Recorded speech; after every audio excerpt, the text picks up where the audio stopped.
What's up, guys? It is John from Side Hustle Experiment. Today's video, we're going to cover kind of how you could go about avoiding getting your orders canceled from retail sites. I'm basically going to share what I do. It is not foolproof. I've definitely gotten banned from some sites, but I've also not gotten banned from a lot of sites. I don't really get that many canceled orders. Who knows? Maybe I'm not going hard enough. I don't know. I'm just going to share what I know. I've been getting a lot of questions about this. So let's just get into it. So a couple of things. Why do order cancels happen? A couple of reasons. Basically, the main reason, in my opinion, is fraud. So there are a lot of people who place fake orders. Credit card companies aren't happy with that. The retail store isn't happy with that. Imagine being like Target and shipping out $2,000 worth of stuff, and then you call them up, be like, hey, I never ordered that. That's fraud. Now they're out $2,000 worth of product. They're probably gonna have to refund you. Probably costs a lot of manpower on their end to like figure out what's what, who's telling the truth, what happened. So I think a lot of times it's just suspicious activity. A lot of the times, I think, most websites, most average consumers are not going to a website and buying 10 or 20 or 30 of something, maybe on a special occasion or something like that. But for the most part, they're not. So that's kind of, I think they just flag it as a normal activity. Maybe someone should take a look at this, and then they kind of, take a look and see what's going on. So a couple of things here that I've learned. So for me personally, there are some sites I'll place larger orders, but for the most part, I'm placing really small orders.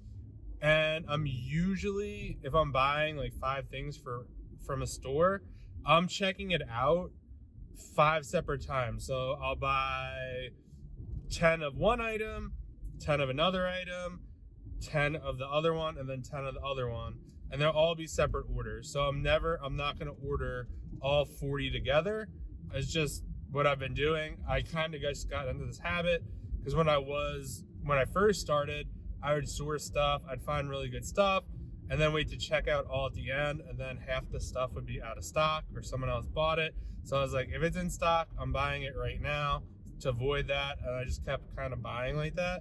It is kind of a pain in terms of tracking, but it's not too bad, especially if you're dealing with a site like, let's say Walmart. They really don't care.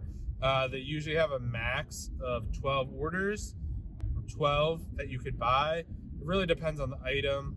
And so that will roll into number 2. You could place back-to-back orders. So on Walmart, I've definitely placed probably like 10 to 15 back-to-back orders, all right after each other. And I think maybe out of the 15, maybe 8 of them got canceled. That was just because they didn't have enough stock. That is another reason that could get canceled. They just don't have enough inventory. So they're not like canceling you because they don't want you to shop there. They're canceling the order because they don't have it. Keep that in mind. But yeah, there are a lot of sites where I just go back to back. Target, definitely a little more tricky. I'm only going to place like maybe 2, 3 orders back to back and then kind of space out the rest throughout the day. Maybe kind of do like a morning, lunch, dinner thing. But I'm not really going like super hard on stuff like that. I have, I guess, a wider catalog.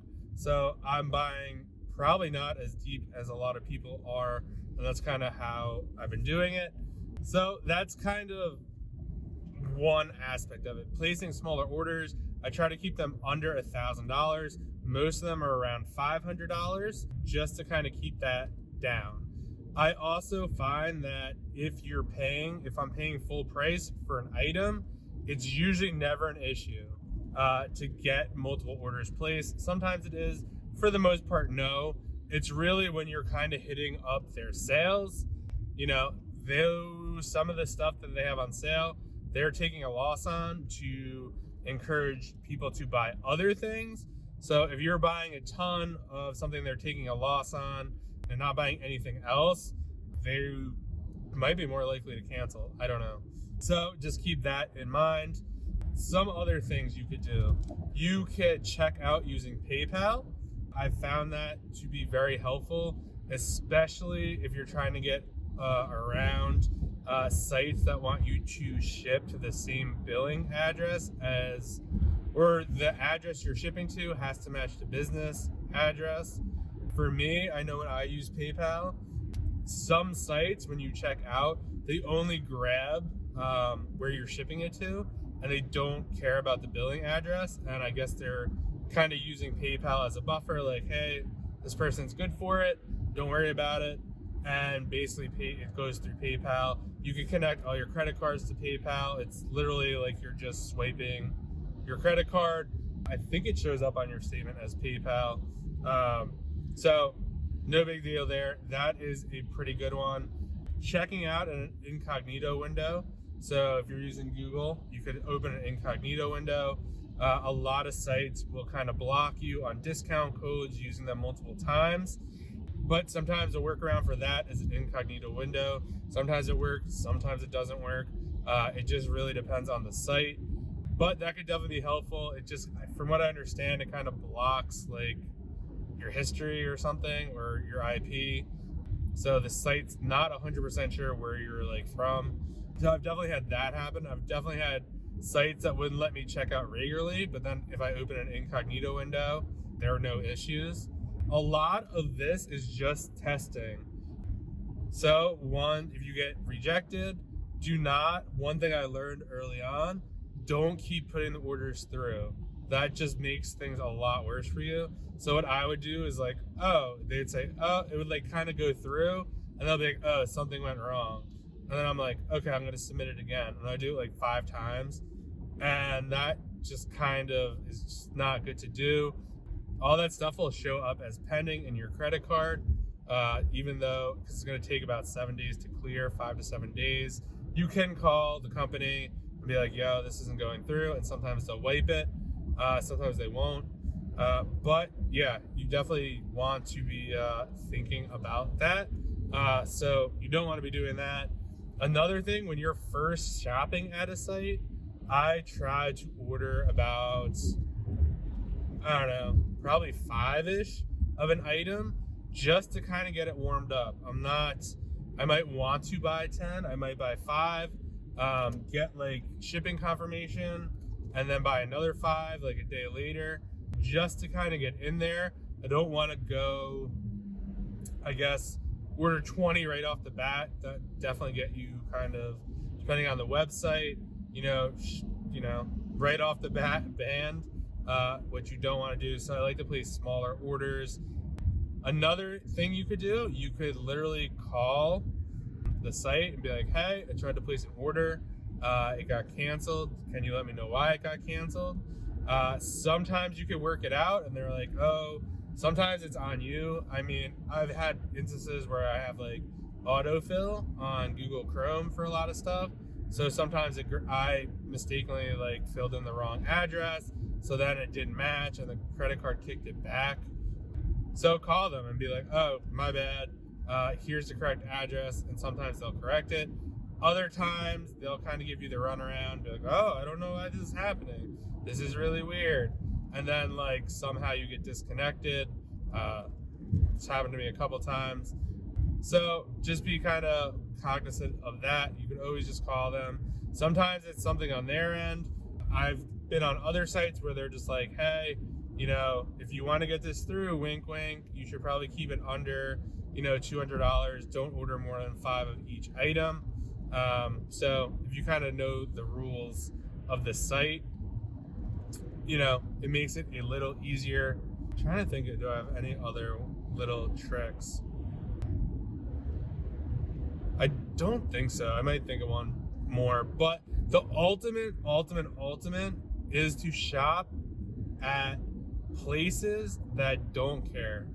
I know that's easier said than done, and I used to think it was BS when I heard people say that, but now that I kind of found a couple sites, I definitely could believe it now and be like, oh yeah, there are some sites out there that don't think sites that deal like B2B stuff. So like if you were running well, if you're watching this, you probably run a business. Because if you're selling on Amazon, you do. It wouldn't be weird for you to order 5 packs of 100 poly bags because you're a business owner. It wouldn't be weird if you ordered, I don't know, 200 boxes on Uline or bought 300 boxes from Home Depot, just because, like, whatever, you're a business. They deal in bulk. That's what they want to do. They want to sell in bulk. And some sites actually reward that. I think Uline it is. The more boxes you buy, the cheaper the boxes get. The shipping is free, I think, after like $100 or $120. So there's definitely sites out there that you could use that will definitely let you order more. And that's kind of what you want to be doing. I know you have to like work up to it. Walmart, it's kind of tough. I do and don't consider them that kind of type of site.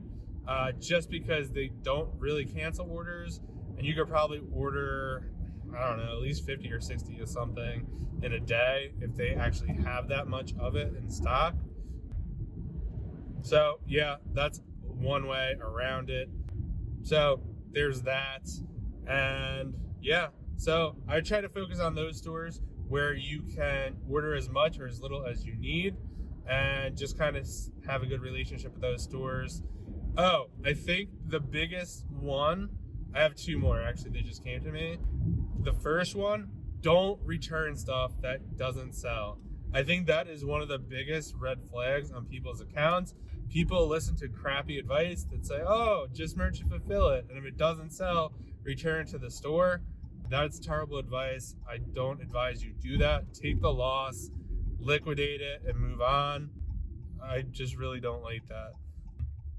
But you know what? If you're going to order $500 worth of stuff and then a month or 2 later return it, like, that's just not going to sit well with the store. They're going to think you're going to do it again. I could see them like not wanting, to do business with you. I mean, I wouldn't. I mean, I hate when people return stuff to my Amazon store.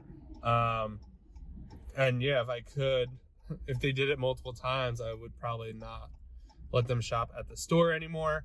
So don't be doing that stuff. If you mess up the order, that's on you. Learn from it. Figure out something to do with it. Sell it on another marketplace. Eat it, donate it, do whatever you have to do. And the last tip I will give you, which will come in play into Q4 or really any kind of busy or seasonal time, is you can place orders for online pickup.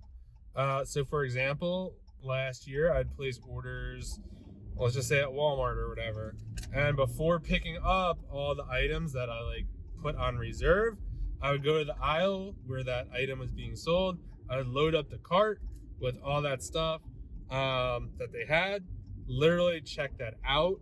One thing to take into consideration is if you have like a resale license on certain sites, sometimes it doesn't translate in store. So you gotta have to, I think Walmart, you have to like show them or something and they give you a card or something.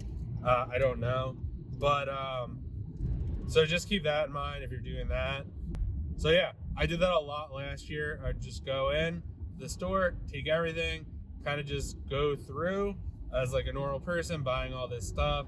I'd use a different credit card that's not connected to whatever store that I'm shopping at, because I know Target does. I don't know about Walmart, but whenever you swipe and a card is connected to your Target account, they're going to count that towards your buy. So definitely be using a different card when you're doing stuff like that. And you could literally just get whatever they have in the store and then have your guaranteed order. And then you can kind of do that. I don't know. I've only done that like 2 times in a row, really.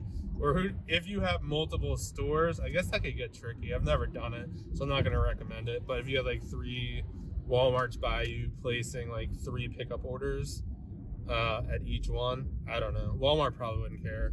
Maybe Target or some of these other retailers would. But that's what I got for you guys. Getting orders canceled is just part of the game. It's frustrating. It sucks. But it's just something you have to deal with. It's just another obstacle. Again, one of the best ways to overcome this is find sites that don't care how much you are buying. Think more Like I was saying before, B2B sites that sell to businesses, or a good example would be, I don't do a lot of shopping there, full disclosure, but something like Home Depot. It wouldn't be weird for, you know, someone to order 20 boxes of nails or 20, I don't even know, washers or whatever the hell you're selling, or order like 5 drills. Like, it's just not a big deal for them. They know people are going to work sites, they're doing big projects and stuff like that. So just keep that in mind. And if you found this video helpful, please like it. Please subscribe to the channel. It'd mean the world to me. And I will see you guys in the next video. One last thing before you go, I am now offering coaching. After doing over $1 million in sales, reselling since I started, I've been getting a lot of questions about it. And have started coaching. So if you're interested in one-on-one help, whether it's finding profitable products, getting started, getting things set up, selling books, getting bulk book suppliers, any of that stuff, all the softwares that I use, it's all free game. If you want to book a call, there's a link down below, and I hope to work with you. Thank you guys so much for watching the video. Please like the video, please subscribe to the channel, it would mean a lot to me, and check out the free resources below for you guys, and I will see you guys in the next video.